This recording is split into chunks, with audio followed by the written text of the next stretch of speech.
What 18-year-old goes to a friend's house to party? All the friends go downstairs to the pool area, and he goes upstairs to talk to her father about boats? Mind you, these children had been drinking all day long. And he and his buddies don't go home until 3 a.m., mind you. Now, wait a minute. So you mean to tell me they went to a pool at a lady friend's house and you upstairs talking to her dad?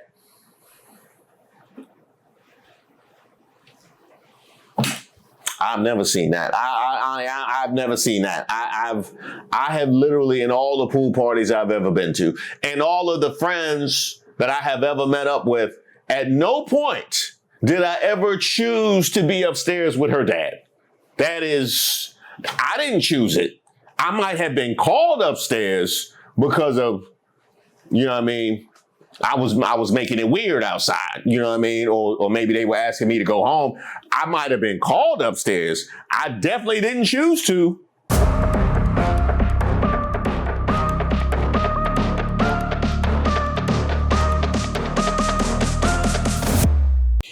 Shout out to all the subscribers and the members here on the channel. Don't forget to like the video, and salute to everybody supporting the channel over at thepeoplesgetup.com. Don't forget to send your merch pics to me at admin@reesewaters.com. I'm Reese Waters, and I'm troubled because more people aren't talking about everything that Jay Megan found out. I figured it out. I figured out the Nolan Wells timeline. I know how they messed with the GPS. I figured it all out. I figured out the lies that are based in truth. I figured it all out, and I've got proof. But stick with me because it's going to be a long video, y'all. Now, I found a 15-page Marine Patrol report that had lots of little details that prove that the boys had been lying. Also, going to Tatum. I would say going to Tatum also proves that. I don't know that anybody's ever been like, let me go to Good Morning America, the Today Show, ABC News, NBC News. Nah. Brandon Tatum. According to what they told me, they all took a lie detector test and passed. And it's an equivalent of a lie detector test. It's not a traditional lie detector test. Hold up. Wait a minute. Something ain't right.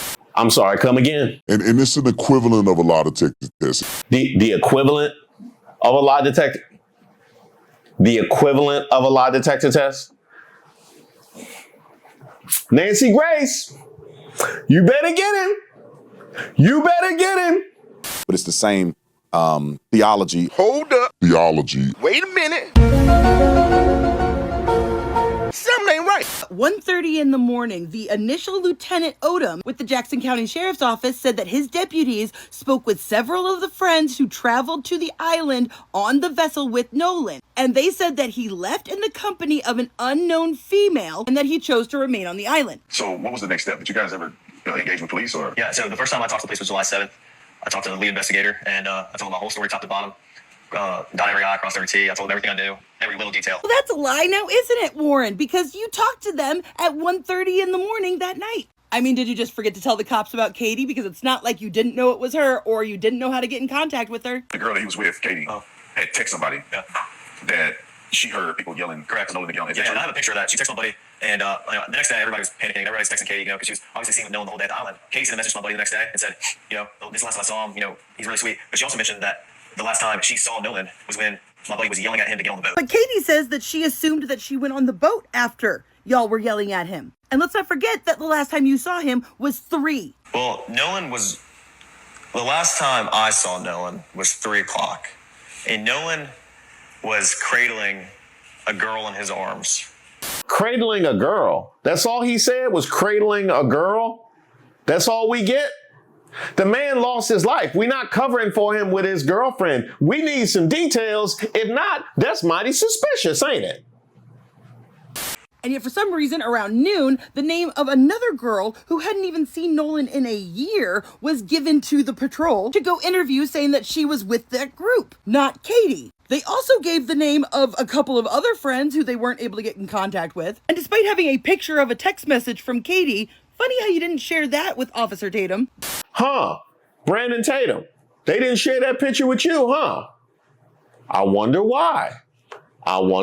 Maybe they didn't think you were safe. Huh. They wouldn't be wrong there.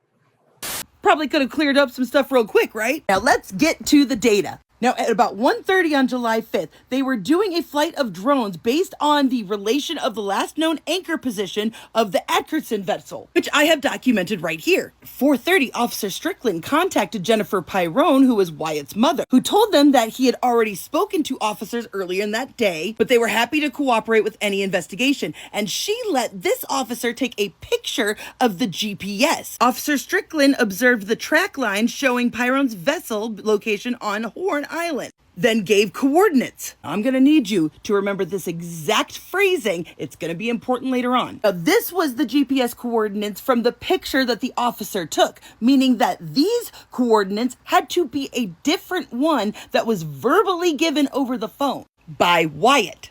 Okay. 30. Got it. And you'll notice they're quite different. Now you'll notice that this incident report says the involved entities are Bart Edmington and Jerry Adkerson, not Wyatt. Even though Wyatt is 18, he should be on this report. And you could argue that they were just giving the names of the people that owned the boats, but somehow I doubt that 21-year-old Bart owns that boat. Now, how in the world did Wyatt stay off the paperwork? That's suspicious, ain't it? Wyatt mysteriously stayed off the paperwork. I don't think he could go back to the hood. You'll notice on this report that 2 different pieces of GPS evidence were collected. So now we're going to go to the July 8th report where they came and they took those GPS coordinates from both the Adkerson boat and Bart's boat. Yellow is Bart, blue is the grandfather, Jerry. You know, the same Jerry that called and canceled the sea tow as the sea tow phone call was being made. Now, mind you, this is 3 days after the police had come and spoken to the mother and gotten the GPS coordinates. Now, Bart had a germane GPS map chart plotter.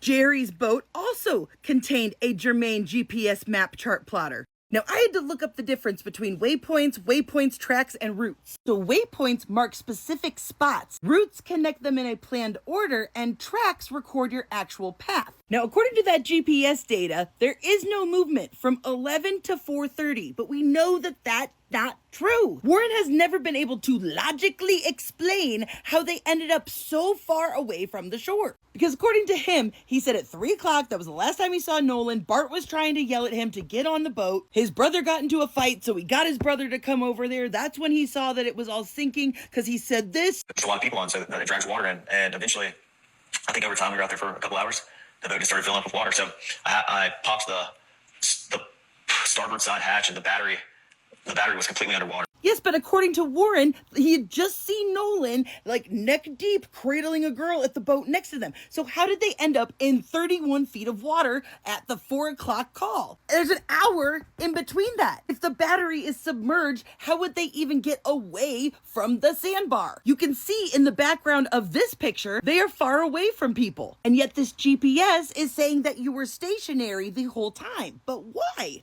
But why? Why? Why? Why? Why? Why? Why? Especially because we have actual fucking proof right here. We have the coordinates that Wyatt's mom gave them the second time, and the cop took a picture of the GPS. Compare it to the GPS coordinates in which they were trying to get a tow from. Okay. All right. Got the new ones. But what if I were to tell you that not only does a waypoint need to be physically saved on this exact type of GPS, you have to intentionally say, mark this spot, or else it doesn't automatically save. It records your tracks automatically, but those are just saved coordinates. And it turns out you can actually delete tracks. It's super easy. You just go into the main menu and you delete it off of your data. So why is this GPS data, which is right here, so much further away than what the GPS says it is later? There is no data included in that GPS report that explains them going from here to here, unless someone went in and deleted those tracks. Hey, Bart, where your tracks at? Where your tracks? because they probably dropped that waypoint once they anchored, which would explain why Warren said they showed up at 10:30 and the GPS says that they showed up after 11. And so then it wasn't until half an hour after the canceled tow that they dropped another waypoint. And mind you, the exact same GPS was used in both boats, and Wyatt/Jerry's boat has the tracks and routes where Bart's does not. And again, it tracks it automatically, so you have to intentionally delete those tracks. And why did they do that? Well, it turns out Jerry Atkinson just so happens to be the owner of Ocean Marine Group in Ocean Springs and Gulfport, which is literally a boat dealer. So guess who's gonna know that information? We already know Grandpa Jerry was in the mix, because the only way that he could have canceled the sea tow before it even started to head out is if Wyatt had called Jerry first and Jerry told him to call for a sea tow and then canceled it for him, which would explain why he couldn't give any descriptions of where the water was. How high was it? Now, wait a minute. So if I got this straight, they called for a sea tow, but it was canceled before it even went out. And what you're saying is the same person that advised they call for the sea tow is the one that canceled it. You don't find that suspicious? Now, why would you do a thing like that for any reason other than to say later that you called for a sea tow? That the sea tow did not bring in the boat. In fact, Bart's mother came on Facebook and said that there are pictures from my son's boat of the boat about to be towed, which is clearly who is about ready to tow them here, as Wyatt is on the phone. I can tell you 100% that this is not a sinking boat. You can see Bart bringing them in this picture. Wait a minute. So you mean to tell me y'all took pictures of Bart bringing y'all in? Y'all took... Hey, do you? Hey, you like it? I love it. But Bart was supposedly the one yelling at Nolan to get on the boat, remember? Why would he be yelling at Nolan to get on a boat that's sinking? Unless he was telling Nolan to get on his boat. And Warren accidentally explained what really happened with the engine. Whatever happened with Nolan happened on Bart's boat, allegedly. Which is why all of Bart's information was deleted. Wow, you have presented a whole lot. Shout out to the Nerdy Pink Panda, aka J Megan. It's just been a lot to follow. If we could wrap all of this up. So here's what happened. Both this one and this one confirmed that there was a fight that broke out on the beach. Started out with him, ended up with Warren's little brother. His uncle says, we gotta go. They hop on a boat and they leave. He grabs his drunk younger brother and says, we're getting out of here too. 3 o'clock, this whole caravan is trying to get the hell out of there because they're drunk and fighting. Wyatt's boat was in such a hurry that they couldn't figure out how to put the freaking trim down, which caused the motor to overheat, quickly stranded them, and Bart had to come help them. The time that Bart shows up, something has happened between him and Nolan. They're all distracted trying to fix the bilge pump because it didn't trim down. The waves were crashing over the boat and into the bilge pump, short-circuiting it. During this, some people have figured out that Nolan is gone. Other people just think that he's passed out or something, which is why Wyatt calls his grandfather to figure out what the F to do. And as the phone call is being made, more people are figuring out something's wrong with Nolan. That's why they didn't start moving again for 30 minutes. They were coming up with a plan and figuring out how to make it work. But wait, there's more.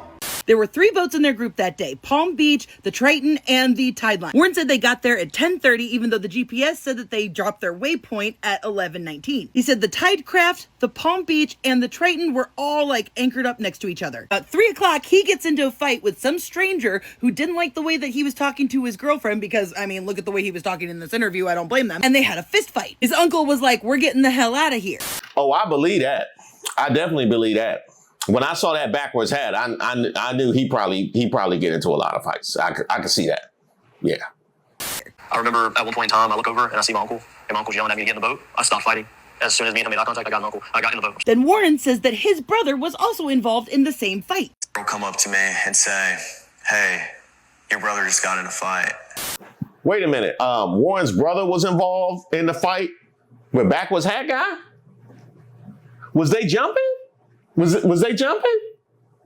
Are y'all admitting to that right now? I got on the Triton, and the Triton had probably about 6 inches of water up to the transom, and I was freaked out because I'm good friends with Wyatt, and that was his boat, and no water's coming out, no access water's coming out, and it was a big issue because I think the reason was because there's so many people getting on and off the boat. At some point, the boat was very, very crowded, and there's just a lot of people on, so it drags water. Yeah, that's not how boats work. Boats don't flood getting in and out of water. Mind you, I'd also like you guys to see that they are in much shallower water than they claim. But I digress. As someone whose parents have had several boats in their life, boats don't just start sinking because people are getting in and out of the water. I think they were trying to run as well because there is an underage kid who just got into a physical fist fight on the island. All of them are drinking and driving boats, so they're trying to hightail it out of there. Now, Warren... It sounds like drinking and driving boats underage is what it sounds like. Now, excuse me, I'm not a maritime veteran. I'm not up on all the legalities of such a thing, but Warren goes into so much detail that he accidentally explains what really happened, but not in the way that he was saying it. I think over time we were out there for a couple hours.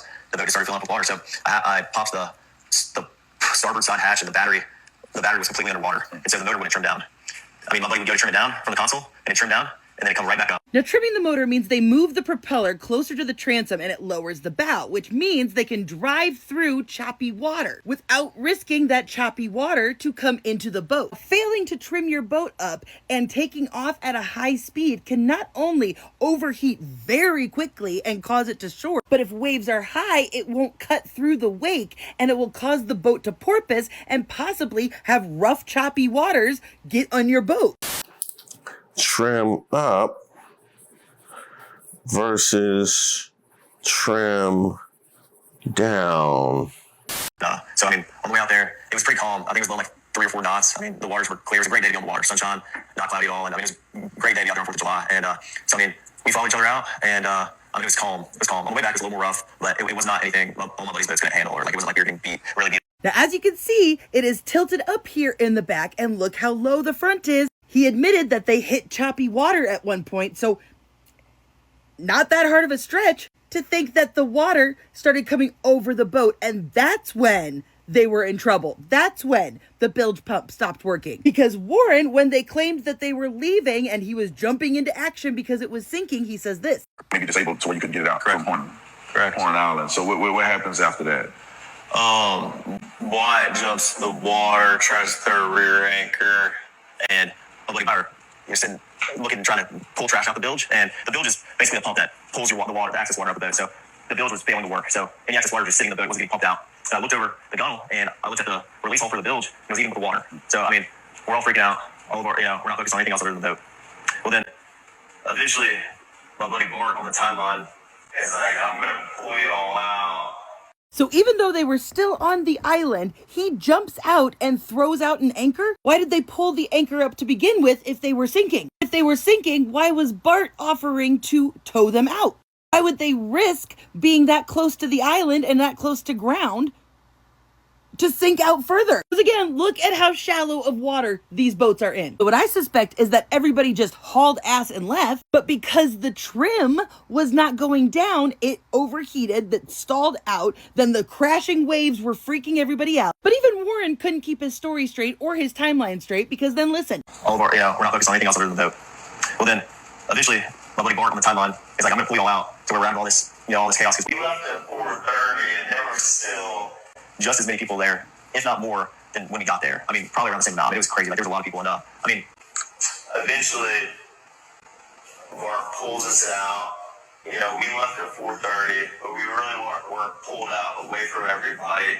We were probably about a quarter mile out. So he says it right there, that Bart pulls them out. They leave at 4:30.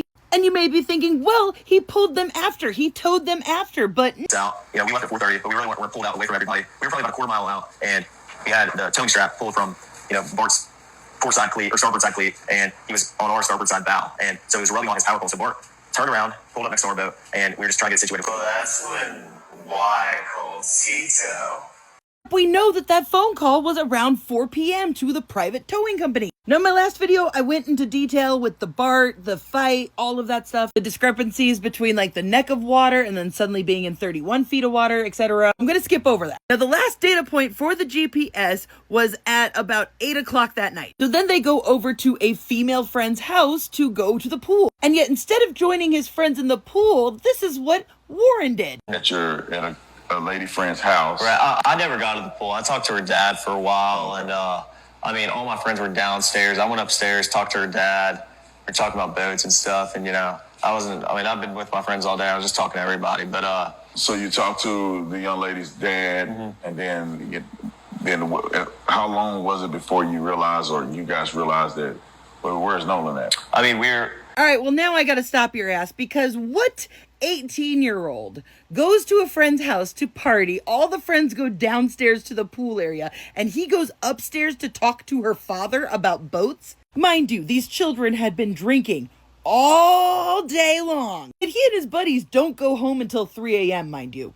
Now, wait a minute. So you mean to tell me they went to a pool at a lady friend's house and you upstairs talking to her dad?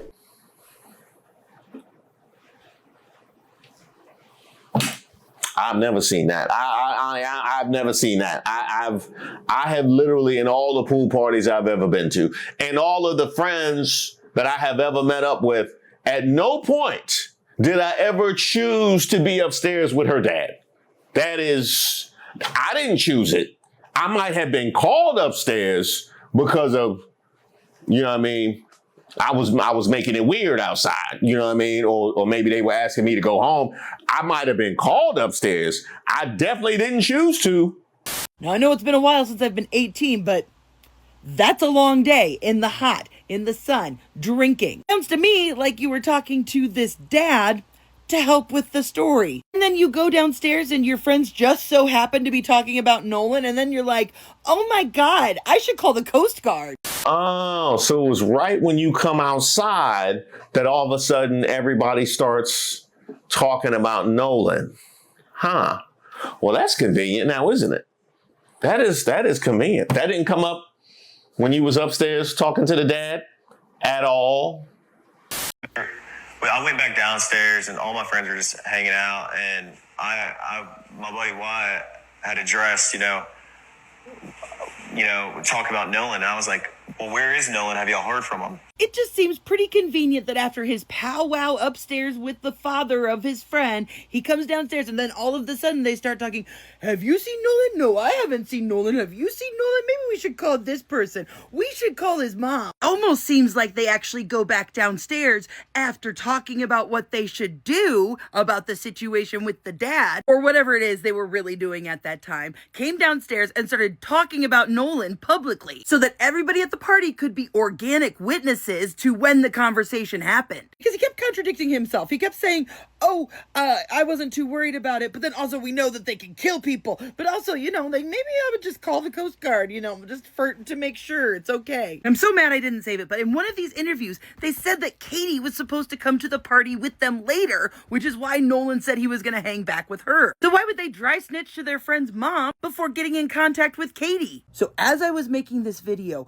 I caught something so big it changes everything. Throughout this entire interview, Warren insisted that Bart's boat was a tide line. He was so sure of it, said it over and over and over again, claimed that there were 20 to 30 people on that boat. By the way he talks about boats and the equipment and stuff, it seems like he has some general knowledge of it and knows a lot about boats. So maybe y'all can tell me why, in this report, when they gathered the GPS evidence, does it say that Bart was driving a tide craft, not a tide line? They're entirely different designs, purposes, manufacturing styles. Mind you, this is what tide crafts look like. They ain't fitting 20 people on them. This is more what tide line boats look like, y'all. So did Bart bring 2 boats with him? As Warren said, Bart's dad was originally supposed to go with them. And tide line boats don't fit 20 people either. Now, I got a question.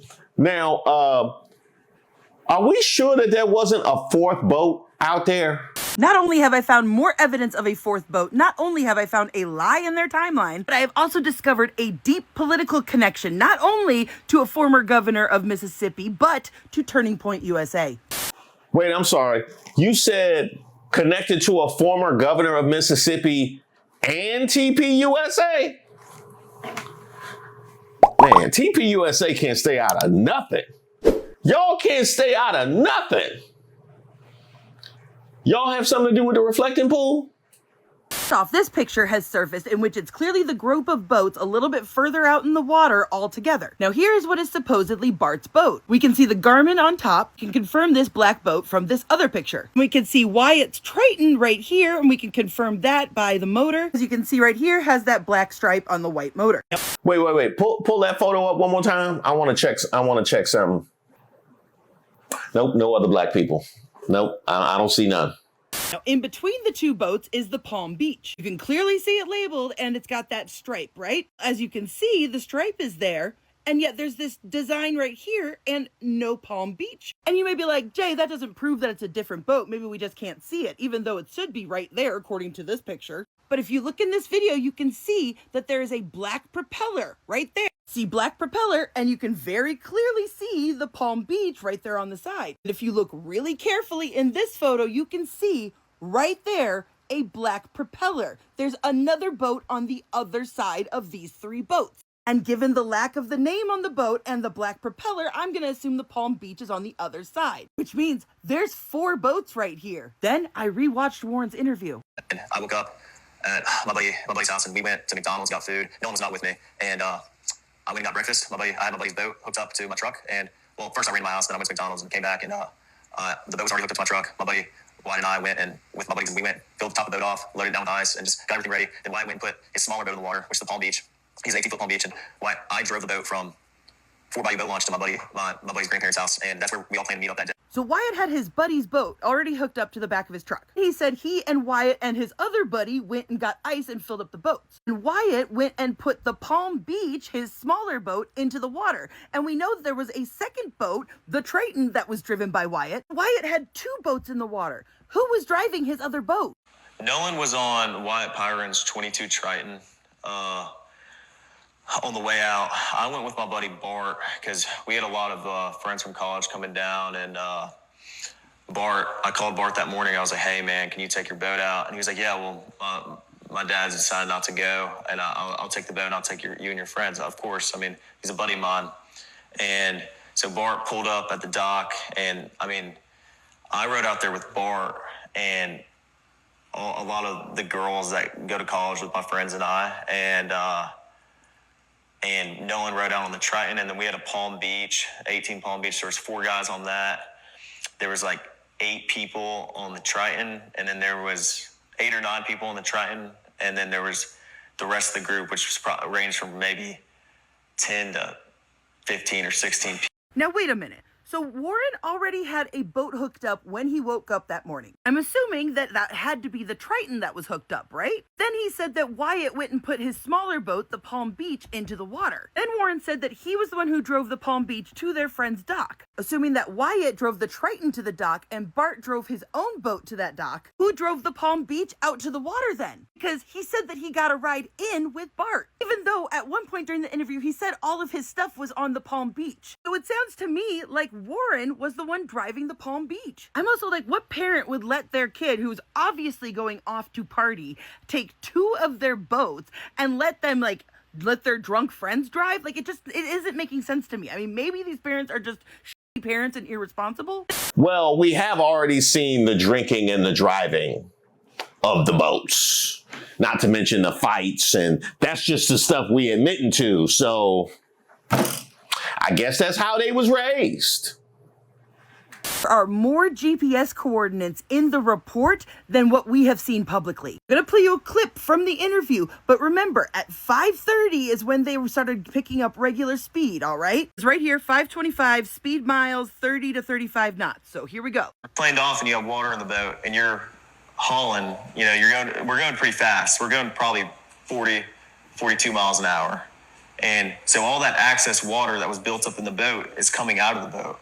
So, I mean, that's what we had to do. So we ran into Fort Bayou, and we didn't just run straight to my buddy's grandparents' house. We ran into Fort Bayou. A couple of us jumped in the water, and Wyatt, the whole reason for the stop was so Wyatt could hop in and put the plug back in the boat. So then after that, we went and docked it, and I went back to my buddy's house, and we ate and napped for a little bit. It was a long day at the islands. Now you heard him. He said that they took off going 40 miles an hour and they didn't go to his buddy's grandparents' house, but they went to Fort Bayou to go do a plug thing. Except right here, 5:44, vessel arrives at El Camino Road. 8 minutes later, then it departs from El Camino Road and headed east into Fort Bayou.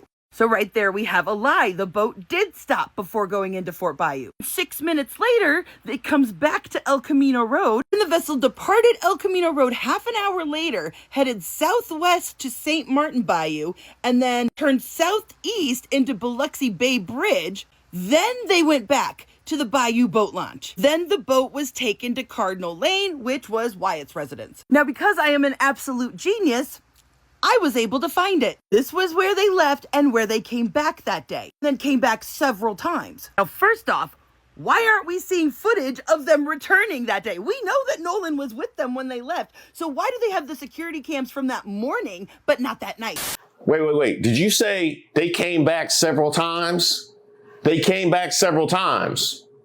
And we have the footage from that vantage point, so we should see them coming back several times. What you mean y'all ain't got the footage? Hey, yo, what the? That's enough to cast suspicion just by itself. He's right, you know. If a crime happened in my home and my surveillance footage was mysteriously missing during the window that the crime occurred, y'all would put me in jail just for that. Whose grandparents live there? Jack's Pitalo, whose family owns a pharmacy. It goes back deeper than that because George Pitalo Sr., which is Jax's great-grandfather who is deceased, as it turns out, his great-grandfather was appointed and served on the staff of Mississippi Governor Cliff Finch. As you can see, I've confirmed Jax's relation to him. And as it turns out, Cliff Finch, well, he was in the Mississippi House of Representatives from 1960 to 1964 and supported racial segregation and backed the racist governor, to preserve segregation in the state. Hey, Cliff Finch, you thought you got away with it, didn't you? You thought you got away with being a segregationist and a racist, didn't you? Oh, yeah. Legacies are forever. Yeah. And yours just went right down the drain. Thank you, people. For bringing this to our attention. The federal grand jury conducted a 3-year-long investigation into his administration and several state agencies, and they were all accused of corruption and mismanagement. Finch was never found guilty himself, but some of his aides and appointees were indicted. And those sort of political connections seem to trickle down through the generations, so now we know why the governor got involved. And I started looking into the lawyer that's handling the defamation case from the Bart family. So from 2015 to 2018, he was state director of Americans for Prosperity. Then in 2018 to 2020, he was vice president of Stand Together while being vice president of Americans for Prosperity. Stand Together is a Charles Koch nonprofit, and Americans for Prosperity is a libertarian conservative political advocacy group affiliated with Charles Koch and David Koch. And if you don't know who the Koch brothers are, they're f***ing evil. Guess who's one of the major funders for Turning Point USA? Major donors for the Koch brothers also are primary financial pillars for Turning Point USA, specifically their campus operations. And guess who used to serve as the director of urban engagement? Urban engagement, Brandon Tatum. Urban engagement. What was the color of the TPUSA urban engagement? Did they do the red, black, and green? Is that what they did? Did they do kente cloth for urban engagement? Is that what they did? Wow. Well, that just came full circle now, didn't it? The Koch brothers to TPUSA, right to Tatum. Y'all keep the circle tight. Y'all do keep the circle tight. Now, about that defamation case. Ex-teammate of Nolan Wells takes steps to sue influencer over online accusations. Bart Edmiston Jr., a former teammate of Nolan Wells on the Ocean Springs High School football team, is set to pursue defamation claims after alleging that a flurry of unfounded accusations on social media led to a death threat. Wait. Does that say a death threat? A death threat. We suing for a death threat. Hey, Benjamin Crump. Hey, bring up Nolan's mother's mentions. I want to see something. Oh no, I think we got hundreds of them things. But wait, there's more. This is now my third time making this video because they keep taking it down because they don't want you to see what I have found. Katie has dry snitched, y'all. It's an epidemic. It's an epidemic. That's what's hot in the streets with these kids. This generation today, they don't love nothing more than dry snitching. We see it every day. Here we see Katie's Snapchat where she's wearing a teal swimsuit and she's with a girl in a blue and white striped swimsuit. On this video of the 3 boats, you're gonna see a girl in a blue and white striped swimsuit right here on Bart's boat. And right next to her with the same long wet hair is a girl in a teal swimsuit on Bart's boat. Make sure you have your brightness turned all the way up because here we have Katie in a teal swimsuit and look at her head. She is wearing a white hat. Oh look! The video of the boat getting towed. Teal swimsuit, white hat. And that's not all, folks. Again, turn your brightness all the way up because right here, we've got somebody wearing red trunks. Oh, and look what we have here. Red trunks. And here's those same red trunks on the shore right after the fight with Tristan. Katie is claiming that she allegedly caught a ride home with somebody named Marty McGrath. It just so happens that a Marty McGrath is the co-owner of the Biloxi Bay RV Resort and Marina in St. Martin. Here it is, and my, that is a massive dock way out in the water. And would you look at that? It's right next to the grandparents' house. Now, in that report with the GPS coordinates, didn't they say that they went southwest towards St. Martin Bayou? Yeah, that's right, it did. And it also took them 45 minutes to get to that boat ramp over there that only takes about 6 minutes on land. Like I said, they are trying to take down my page. Make sure you are following my backup here. But Katie, I want to say one thing to you. You're young, and I know you don't realize this yet, but these are not your friends. Be a hero. Do what's right.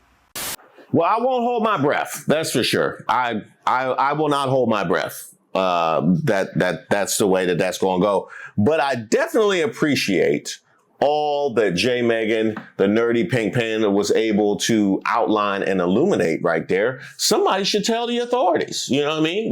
They should be put on to all of this stuff. Come on, fam. It can't be. Can't be. Let's dig a little further here, fam, because there's got to be a reasonable explanation for this, right? It has to be. I just dialed the number, and this is the same number that is listed. Okay, just to show you proof, this is Judge Ashley Cole, P.O. Box 998, Pascagoula 39568. And the phone number I just dialed was 228-769-3036.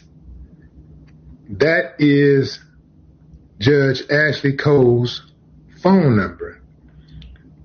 So how is that the tip line? I mean, something has got to be off. Let me dig a little further here. So what is that, fam? That looks like the same number as the sheriff's department. Is there some type of mix-up? Maybe there's a mix-up. It's got to be a mix-up, man, because there ain't no way these people are that bold. It's the same number as the Jackson County Sheriff's Department, 228-769-3036. 228-769-3036 is the same number as Ashley Cole's. Well, maybe there's some type of mix-up, fam, because I dialed 228-769-3036 and got the sheriff's number. Aha. So any information you may have just leads right back to one of the parties of this particular. Got you. So you don't actually want any of this information then, apparently. I believe that's not to mention how social media is handling all this, or at least TikTok. Got it. Well, that's not suspicious at all.